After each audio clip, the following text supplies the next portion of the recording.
So we have spent a wonderful 3 days here in the Boundary Waters Canoe area on Alton Lake. And so we want to give you a tour of the campsite. Which was kind of cool is this is my first time in the Boundary Waters on this kind of canoe trip. But this is Kevin. Hello. Kevin has done this trip countless times now. Yes. Since he was a child. Went as a kid, went as an adult, lots of times with the family. Yeah, so we're going to give you a tour of the campground, and while we kind of show you around the campground, Kevin is going to give you tips. As being here a long time and experience, he's going to give you tips about each of the kind of the areas and the nooks. Okay, you ready for the tour? I'm ready. Let's do the tour. This is going to be great. So when you're coming out to go camping in the Boundary Waters, you never know if you're going to find a campsite. So when you're looking around, you can see open spaces like this. That's going to be a campsite. So we found this one. We like it because we got a good view and we got a good breeze. Keeps the mosquitoes away. Once you get in, you just pick up your canoes. They got to get off the water. You want them pretty near the water like this. And then you also need a place to get your water that you can drink. This is a good way to do it. The gravity filter. The gravity just pulls the water through there. Then you got a nice clean one here and you can dump that into the bucket later. Have a place to sit near the water because there's less mosquitoes near the water, and you get mosquitoes in the morning and in the afternoon or the evening. And this is the lifeguard station? That's right. For the little kids who go swimming. And what's that, Kevin? Yes, the all-important solar charger for those who really can't leave the modern world behind like myself. You want to have your clothesline near the water because that's where you get sun and you get breeze and things will dry. Unfortunately, it can block your view, so it's a compromise. The kids usually like their hammocks close to the water too because you get a good view and you get a nice breeze.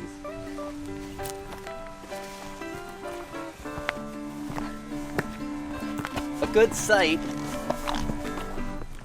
has exposed rock. That's one of the key things for a good site because it's a nice place to sit, and definitely there's fewer mosquitoes on the exposed rock area, and it's just beautiful. Also, when you fetch your water, usually when you're near where you're taking your canoes in and out, the water's kind of crappy. So you want to be able to find a place like further away from your campsite to fetch your water that's going to go through the filter. Because then you don't worry about bug spray and sunscreen junk. You don't get in the water and use soap and shampoo at all. You just use the water and scrub in with your fingers and then get up on land and put on your deodorant and call it good. Sometimes on a rock like this, there'll be a drop off right at your site, which is nice, but usually you got to go find it. And then you could dive in. We saw at least one, maybe more than one beaver come through here. We looked around and finally we found a beaver lodge down there. We've seen bald eagles, we see a lot of loons, a lot of chipmunks, and lots of birds of different kinds. So one of the things you're looking for, if the site's any good, is a tent pad, which means the space that you're going to set up the tent in. Ideally, you want it big enough that you can put out your tent and things around it, but also you want it soft enough that your stakes will go into the ground. And once you're in there, you only allow it to have 9 beings on the site, which means, like in our case, 8 humans and 1 dog. So the dog counts. Or if you bring a monkey, the monkey counts. So this one's got a huge tent pad compared to a lot of them. And then there's another tent pad up there as well that's plenty big.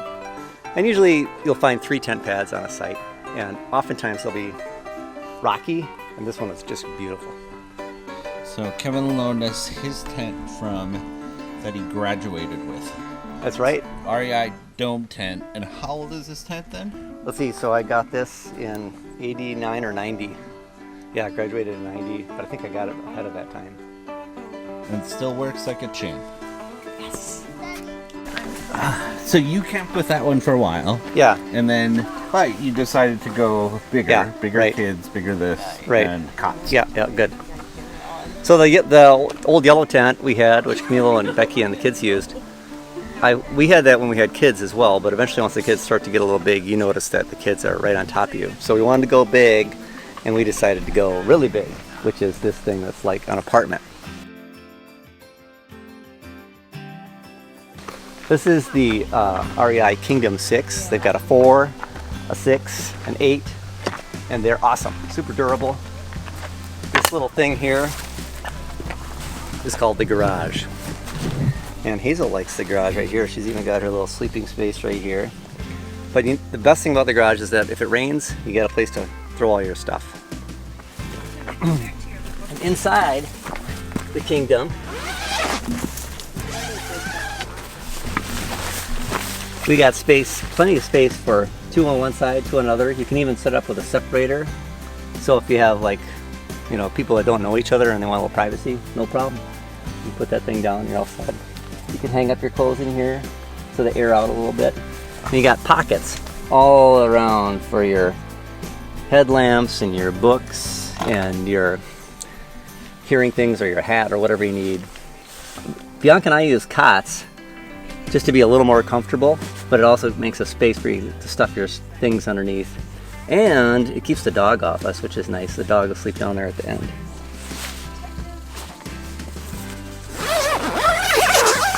I usually call this a kitchen area. And I was like thinking, And that means that's where you cook and you eat usually.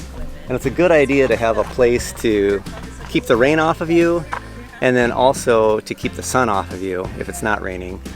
And this is just a very simple tarp with long enough strings that you can tie it out to trees and try to get it over your kitchen area. You can use any type of stove, but the most energy compact is really when you've got like this camp fuel type stuff. But it boils water slowly, frankly, and the jet boiler you have is way better for boiling water. But if you're gonna go for a long time in the wilderness, old-fashioned 1950s camp stove is the way to go. This one I think was my grandparents'. It's been repainted, refurbished. I actually have 2 of these things. You just put the fuel in there and it draws it out, and you get a double burner so you can make pancakes. Fantastic. And when it's wet out in the wilderness, then you can have fires here, and then you can even cook over the grill as well. So you'll often have stuff that you got to set out, whether it's your food or things you want to clean up or anything like that. And the best way to do it is to set a canoe upside down, and to make it stable, you just find a big log for both sides to prop it up so it doesn't wobble around. And it also makes a place for the rain to quickly stuff things underneath. You always got to have a 5-gallon bucket to put your water into. These are great. This is nice because it just seems a little nicer to be able to have a cloth to clean yourself up on. And Any kitchen must-brings? kitchen must-brings. Well, for sure. Well, what they have over there, but you need a set of pots, like that kind of thing. You need basic tools, like spatulas and forks and stuff like that. And having them in just like a regular plastic bag sucks. You need something that they can go in. Hot pads are a must bring, for sure.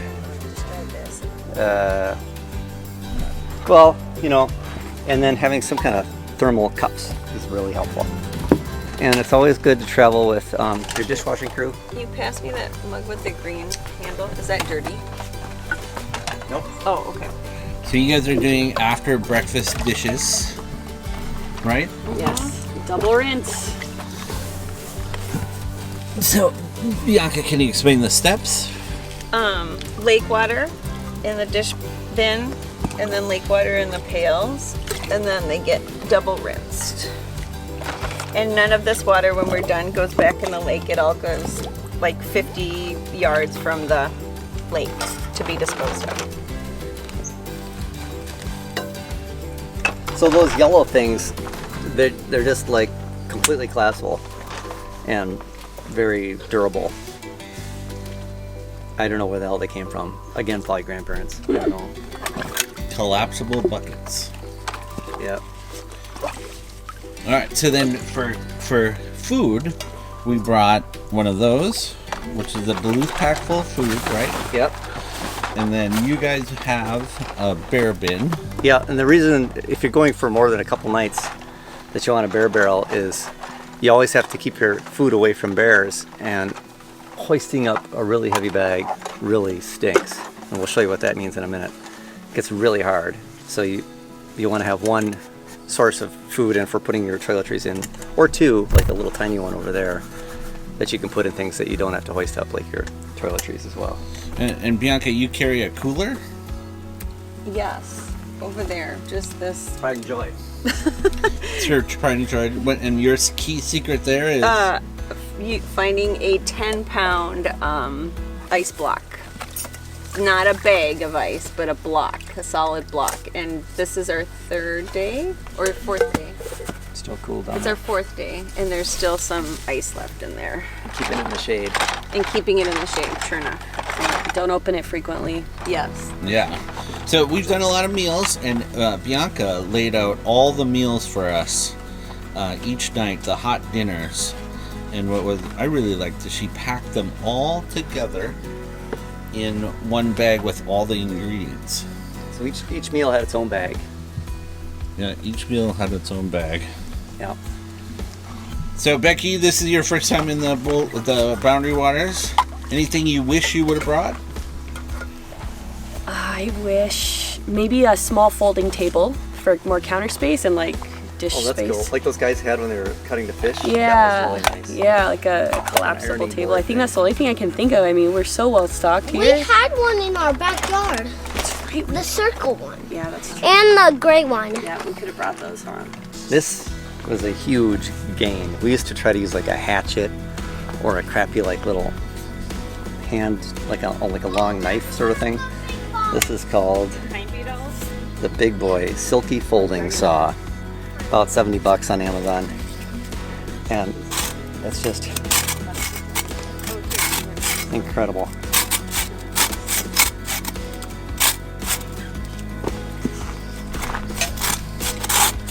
With the minimal effort to chop. Yeah, you don't push. I mean, it looks a little squirrely because he's holding it, Yeah. but it just cuts through wood easily. Yeah. So tell us about garbage. So garbage, you want to have the toughest kind of bags you can get, and you usually want to bring two, because this one could get a hole in it, and you don't want to be stuck with that coming out all over the place. And it's a good idea to tie it up to a tree like this, because then it kind of folds over and the critters don't get inside there. If it's just lying on the ground, the critters will go inside and make a mess for you.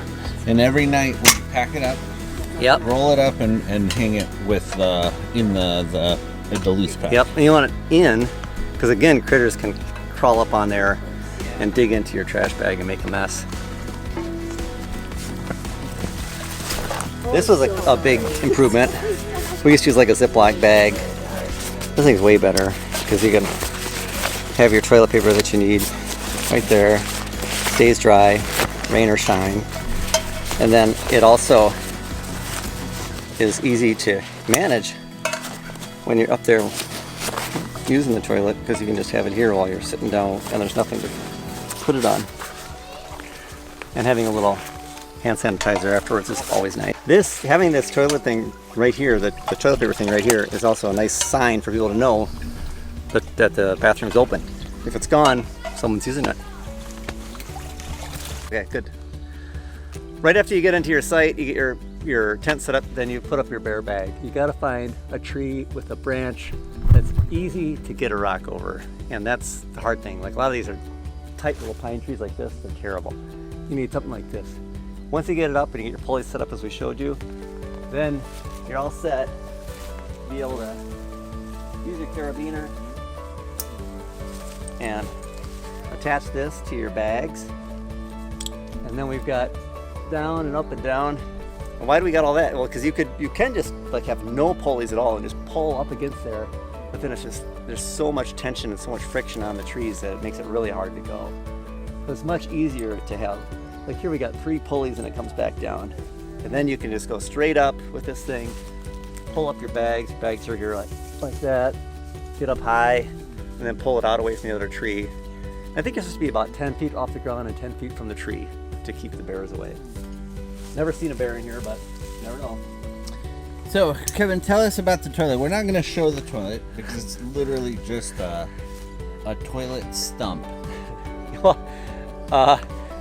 almost all the time, the trail that goes directly away from the water is the one that goes to the toilet, which is just like a plastic stool with a hole in it. And you'll follow the trail. Sometimes the trail is like 20 feet. Sometimes the trail is like 150 yards, like way in there. And someone has to go in there and dig that thing out every year and put a stump down for you. But you go back there and you find it. Unfortunately, it's full of flies, but it's not bad at all. It's a very peaceful way to do your business. And the tip, what's your tip? Well, my tip is usually, you got to go like when it's dusk. I get my pants on, I got my raincoat on, and I got my face net on, the whole thing. And then I unroll the toilet paper 3 winds, ready to go before I even sit down. Yeah, and Bianca actually sprays her rear end That's with right. bug spray. That's right. Her clothing, not her That's naked right. cheeks. I don't, and sure enough, I got bit last night. So I hope you liked the tour, got something out of it. Kevin has one more pro tip for you. That's right. For me, some days I just don't know what's wrong. I got a big headache. It's because you're outside all day long and you need to drink a liter of water.